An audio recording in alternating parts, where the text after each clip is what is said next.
আসসালামু আলাইকুম প্রিয় ফুটবল ফ্যান্স।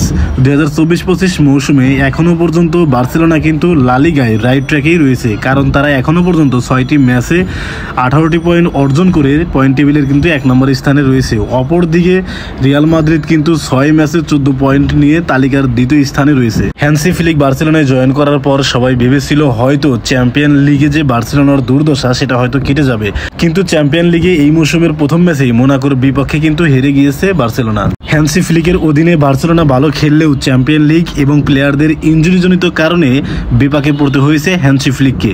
এখনও পর্যন্ত বার্সেলোনার 8 জন খেলোয়াড় কিন্তু ইনজুরিতে রয়েছে।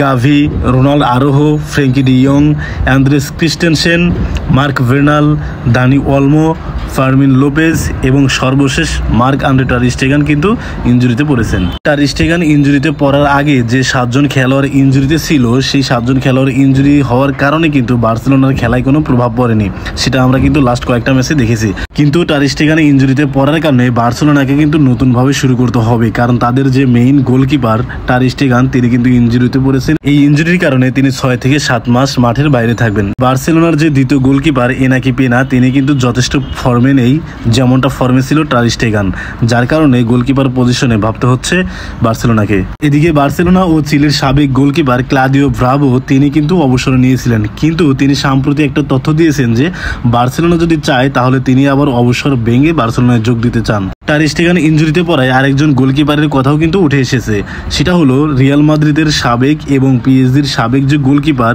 কেইলর নাভাস, তিনি কিন্তু সম্মতি দিয়েছে যে বার্সেলোনা যদি চায় তাহলে তিনিও বার্সেলোনায় যোগ দিতে চান। টার স্টেগানের রিপ্লেসমেন্ট হিসাবে আপনি কাকে দেখতে চাচ্ছেন, কেইলর নাভাস নাকি ক্লাদিও ব্রাভোকে? সেটা অবশ্যই কমেন্ট বক্সে জানাবেন। ধন্যবাদ।